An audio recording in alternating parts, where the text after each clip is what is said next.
Welcome to Real Estate Agent Superstars. From groundbreaking strategies to personal stories of triumph, we're here to uncover the secrets behind the success of the real estate industry's elite. And now, here is your host, R.J. Baxter.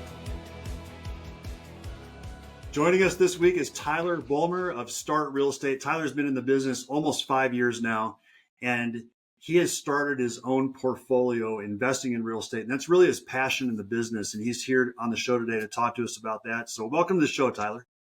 Awesome. Thank you, RJ. Appreciate you having me. Absolutely. So tell us a little bit more about yourself. What did you do before real estate? Yeah, definitely. So I've been in Colorado my entire life. I'm one of few left here of Colorado natives. Grew up in Castle Rock area. Went to school up at CSU. CSU, I studied finance and real estate. Thought I wanted to be a financial analyst. Graduated, got my job as a financial analyst, and did not want to sit in front of a computer for my career. So ended up actually quitting my job, moving to Australia for a year to try to kind of find out what I wanted to do. Came back, knew I had a passion for real estate, and got into being a real estate agent, being a realtor for a company called Start Real Estate. They advertise themselves as Colorado first-time homebuyer. I thought at that time it might be a temporary job, but I ended up falling in love with being a realtor, with educating people on real estate, helping them buy their first homes is where it really got started. And then from there, I've been able to, build up and work with more than just first-time homebuyers, investors, make my own portfolio. We've got 4 rental properties now, and then the house we live in as well. So just slowly been able to start from house hacking and work my way up to having a little portfolio that cash flows. But really have always been passionate about real estate, but kind of an interesting path on how it took me and got to be a realtor right now. Yeah. So you're kind of fresh into your career. So did you find it was, there might be other people listening that are younger in the business. Did you find that was a detriment for you, or was it helpful because you were working with first-time buyers? Sure. I mean, I think a big part of the reason that being younger in the business, I focused on first-time home buyers is because a lot of them were my demographic. There are people, like me that are, fresh out of school or trying to get into their first home, and I could relate to them. I, had to work out how I was going to buy my first home, and I really wanted to be an educational tool for these people. So I think I played that as my advantage because I had studied, real estate and finance and really taken an eye for real estate, but how to teach other people about this and how to help them purchase their first home. Also being from Colorado helped because, I have a network here that I was able to work off of. And then also just specializing in helping first-time homebuyers. I learned a lot about down payment assistance programs, getting rid of the stigma that you need 20% down to put down a home or to purchase a home, and helping people with that. So started off there, and, getting started can be hard, but I think the best way is, let everybody know that you're an agent, and then also just try to provide value. Try to be educational, show them what you can bring to the table. Yeah. How did you get your start as far as once you actually got into the business? How did you get it going? Was it an instant thing for you, or did it take a little while to ramp it up? So the company I was am working for was nice that they provided some leads for us.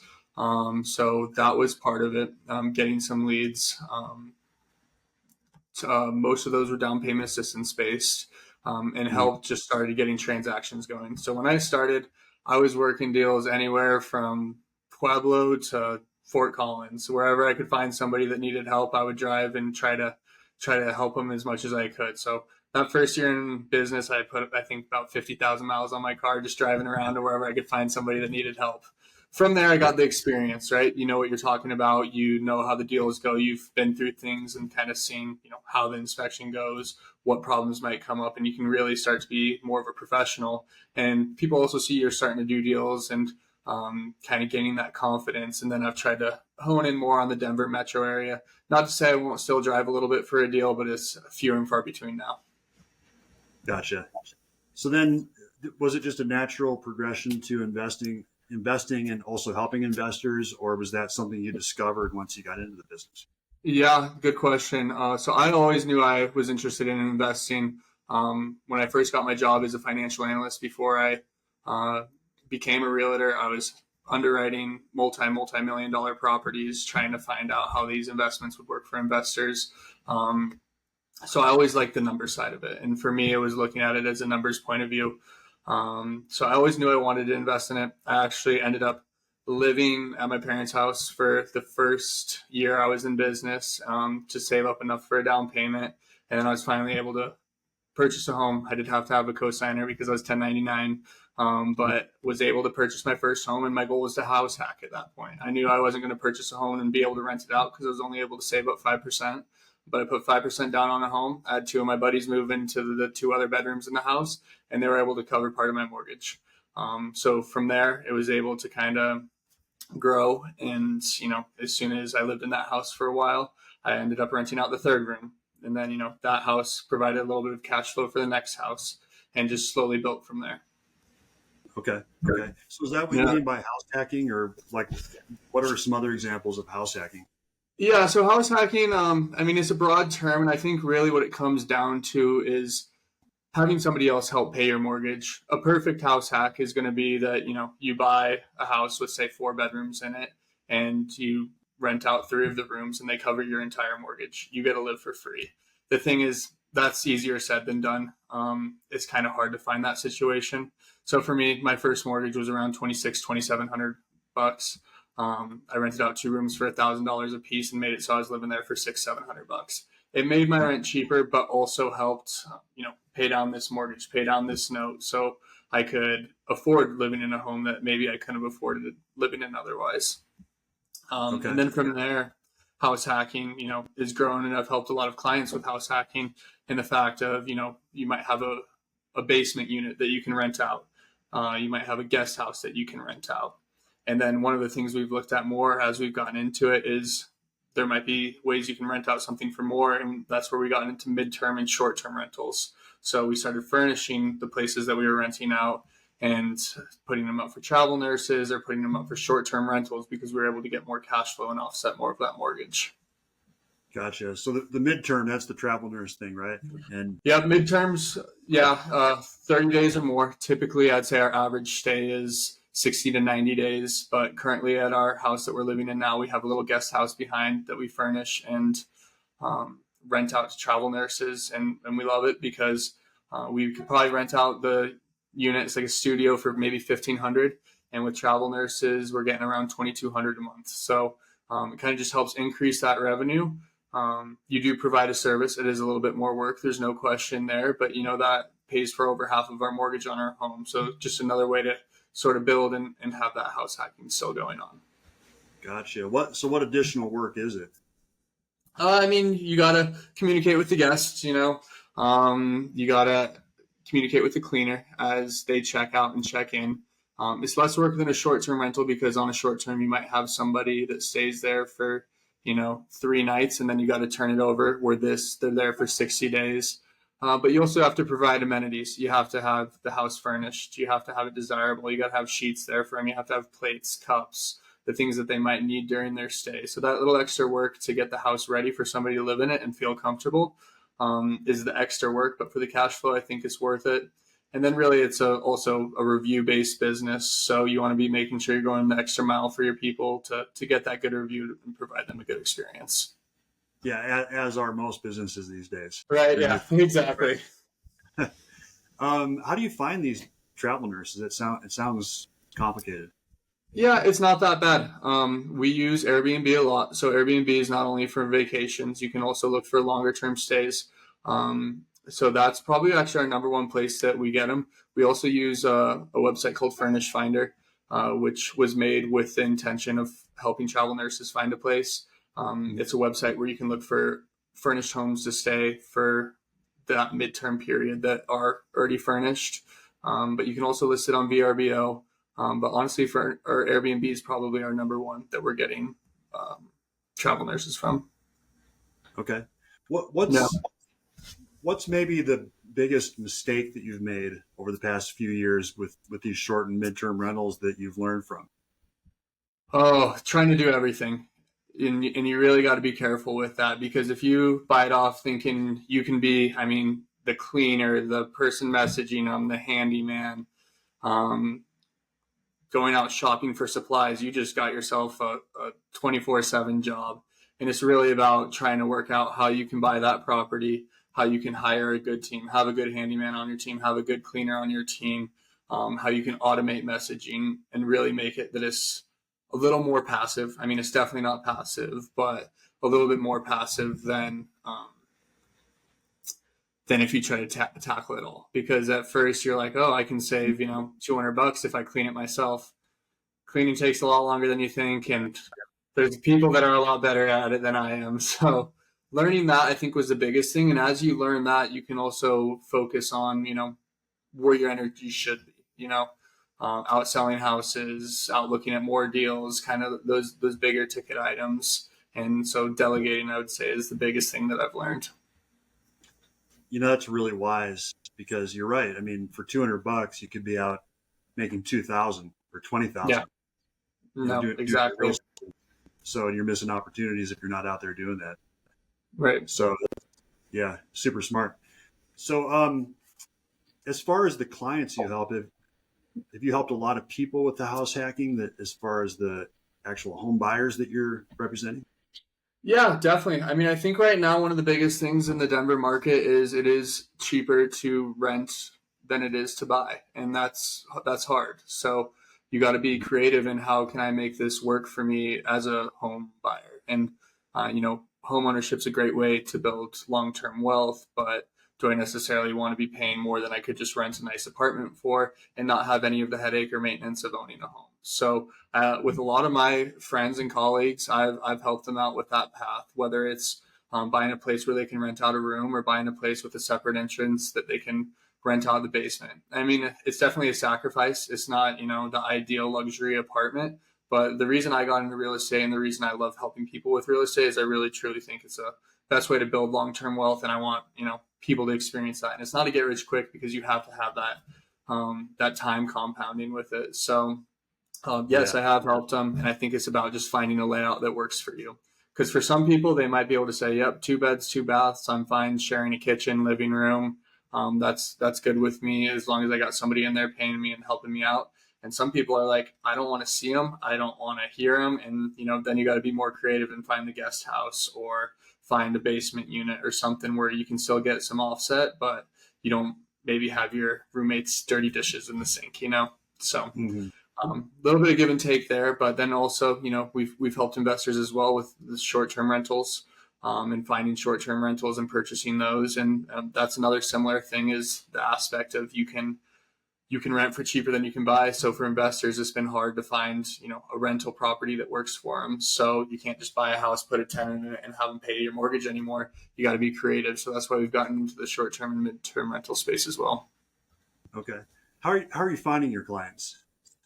So now a lot of referrals, a lot of word of mouth, and then we still get some inbound leads from our company. But really it's grown quite organically at this point. This last week we helped somebody from our gym close on a home.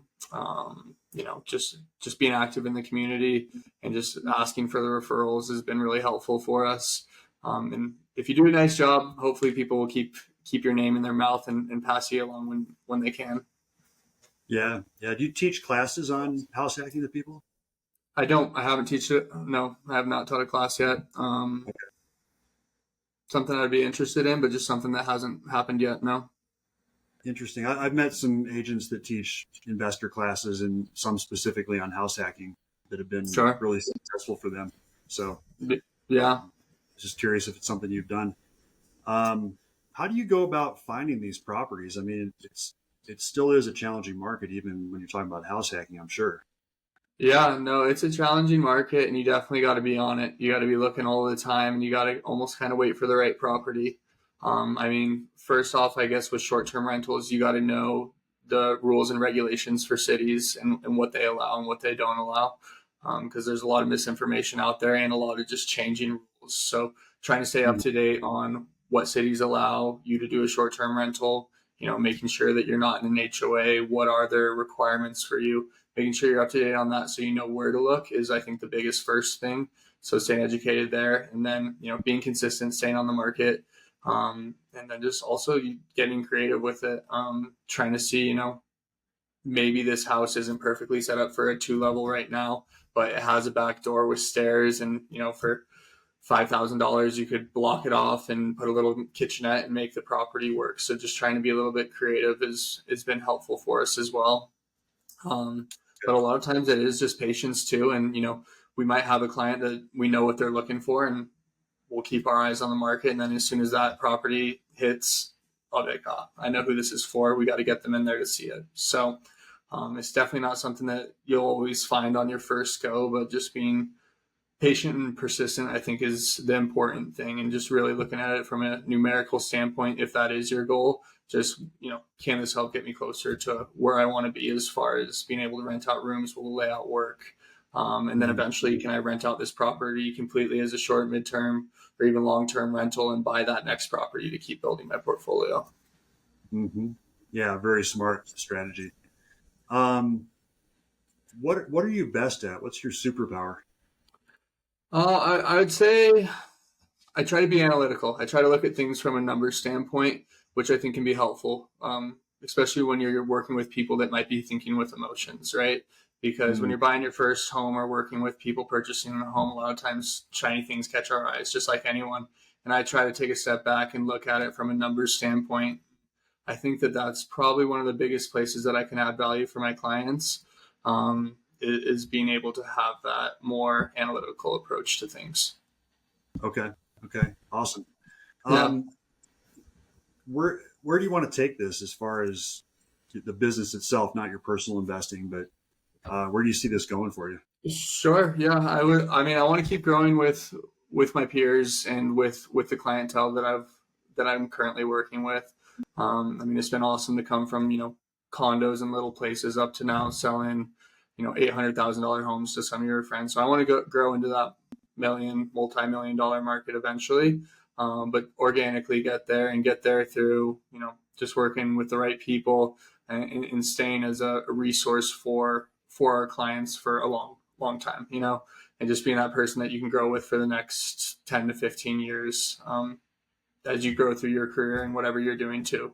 So that's where I want to go with it.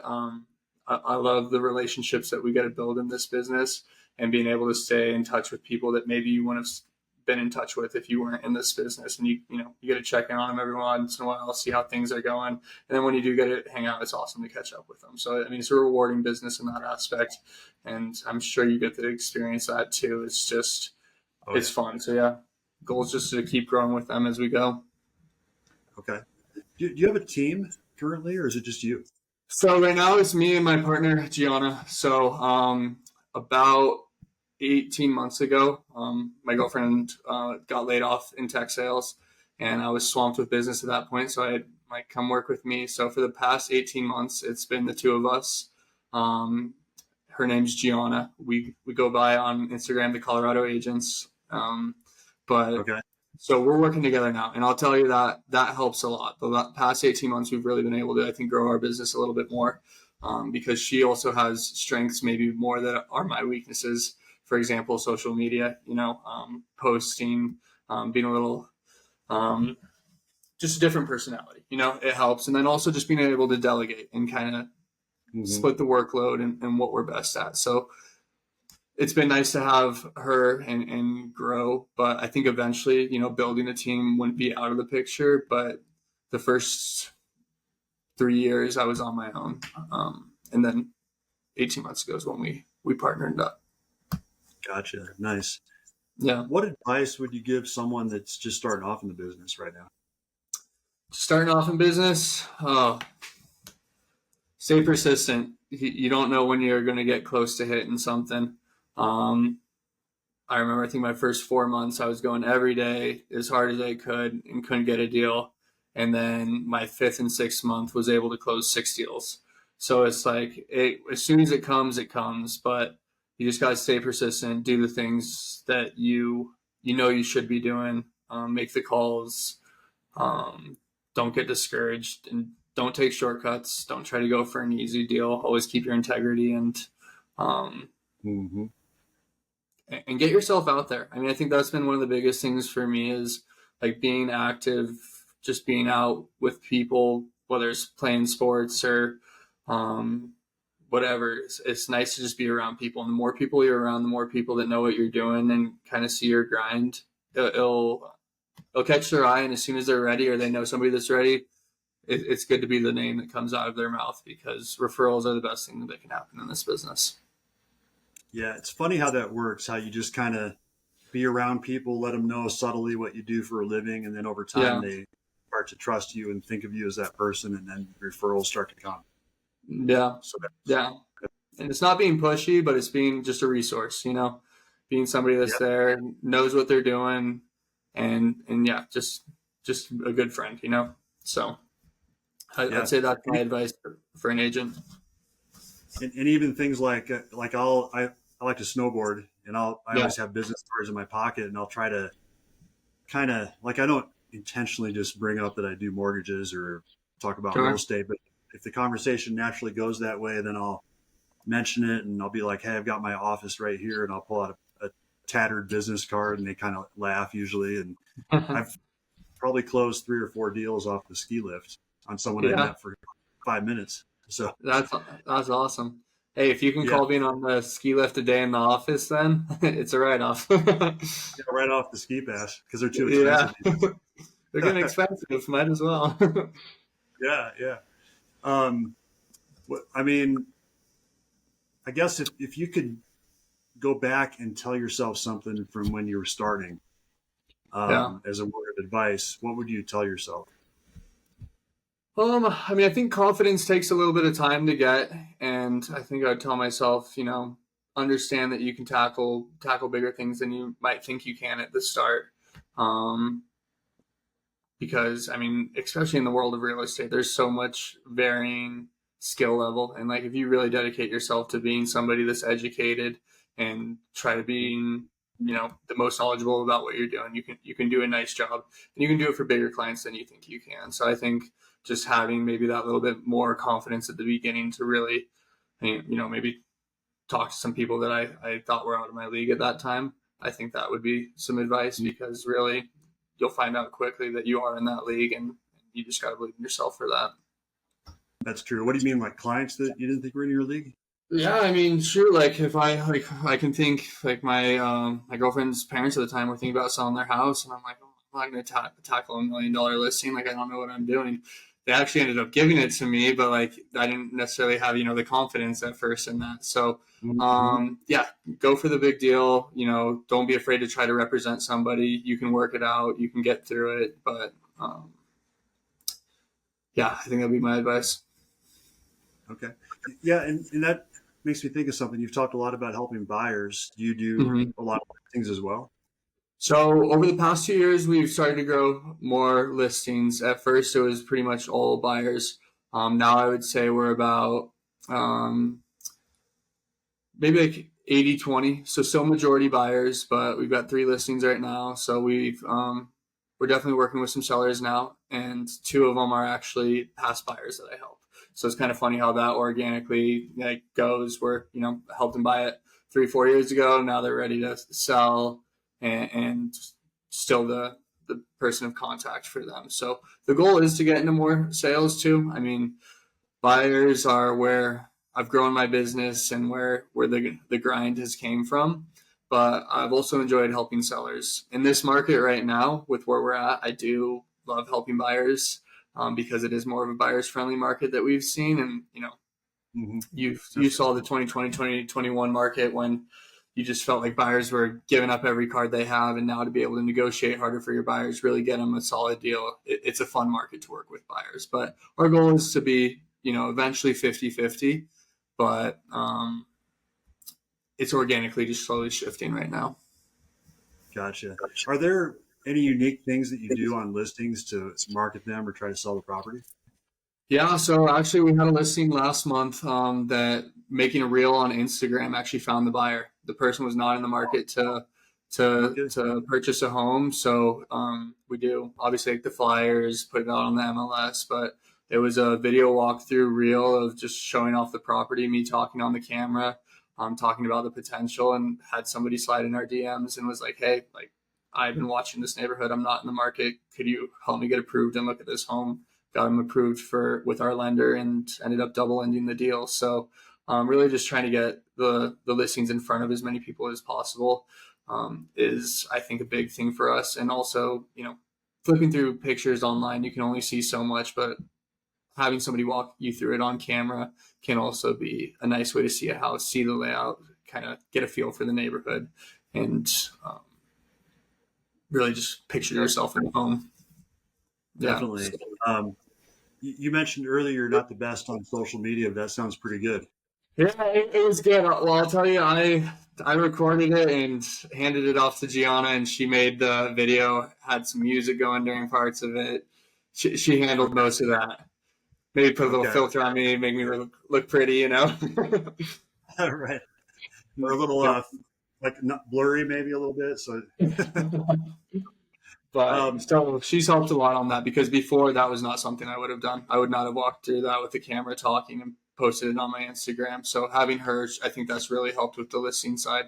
And then, we also walk around the neighborhood, hand out flyers to neighbors, because though the neighbor might live there and not be in the market, everybody wants to live by their friend or know somebody that might be looking. So I think the big thing is trying to figure out how to hit that word of mouth and get it into people's pockets or eyes that might not have thought they were in the market. Because anybody who's in the market, they're going to be looking at the Zillow, MLS. They're going to be checking, but trying to find that person that's like, I've been thinking about buying, and that actually could work. Yeah, nice. When you walk the neighborhood, do you have something to drop off, or you just literally just knock on the doors and? Yep, flyer with a business card stapled to it, and then we do like a little half-written page of who we are, why we were stopping by, because a lot of people don't answer. So that way, it's not just a flyer or anything, but hey, introducing myself as the local expert. We've got this listing we wanted you to check out. Feel free to give us calls with questions about that, or if you have questions about your personal home. So kind of a double whammy on trying to advertise us and the property for that. Okay. Have you gotten people that got aggressive with you or angry? No, not yet. Knock on wood.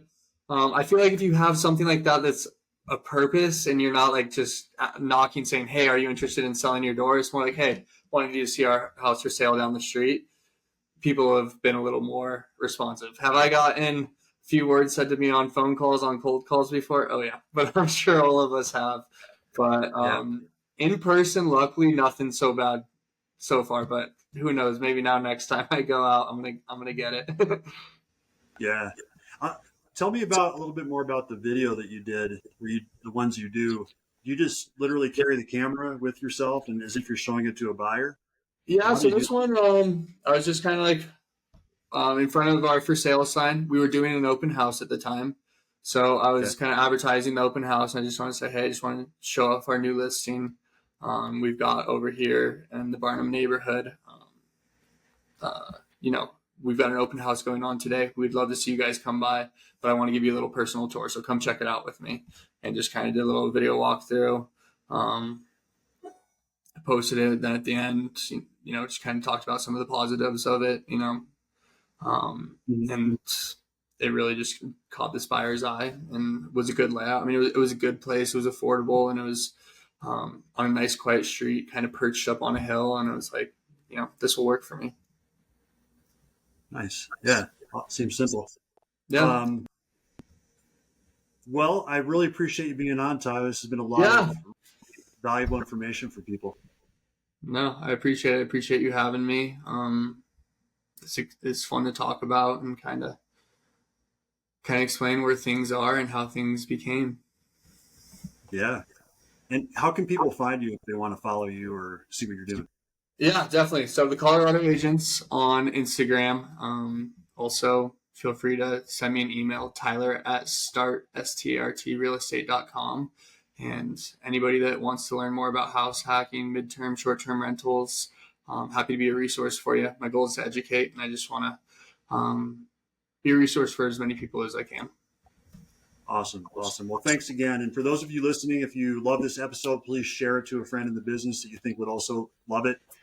My name is RJ Baxter. Thanks for joining us. Thanks, RJ. Thank you for joining us for another episode of Real Estate Agent Superstars. If you're looking to dive deeper into the world of real estate and catch more episodes, head over to our website at www.realestateagentsuperstars.com. Curious about today's guest? Explore our show notes on the website for more details. Before you go, don't forget to give us a 5-star rating and follow us on social media for the latest podcast updates. Thanks for tuning in.